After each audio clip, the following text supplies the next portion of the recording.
বর্তমানে জি বাংলার এগিয়ে থাকা ধারাবাহিকের মধ্যে অন্যতম চিরদিনই তুমি যে আমার। আরম্ভ হবার সময় দর্শক মহলে বেশ কিছু সমালোচনা শোনা গেছিল, তবে চমৎকার কাস্টিং আর জমজমাট গল্পের ওপরে ভর করে জনপ্রিয়তার শীর্ষে চিরদিনই তুমি যে আমার। বর্তমানে ধারাবাহিকের গল্পে দেখা যাচ্ছে একদিকে মেঘরাজ নীলকে হাতিয়ার করে আর্যর চরম ক্ষতি করতে চাইছে, অন্যদিকে আস্তে আস্তে কাছে আসছে আর্য অপর্ণা। অন্যান্য ধারাবাহিকে যেখানে প্রথম 1-2 মাসের মধ্যেই নায়ক এবং নায়িকার মধ্যে বিয়ে হয়ে যায়, সেখানে 100 পর্ব অতিক্রম করবার পরেও আর্য অপর্ণার বিয়ে হয়নি।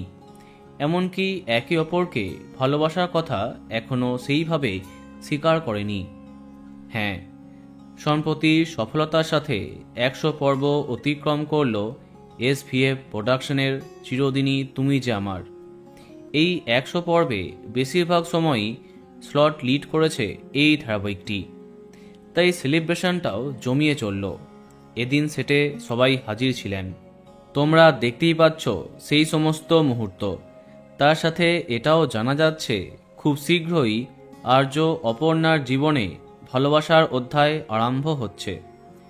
বেশ কিছু শুটিংয়ের দৃশ্য সামনে এসে গেছে, দেখা যাক সেগুলি অপর্ণার স্বপ্ন নাকি বাস্তবেই ধারাবাহিকে আরম্ভ হচ্ছে রোম্যান্টিক অধ্যায়।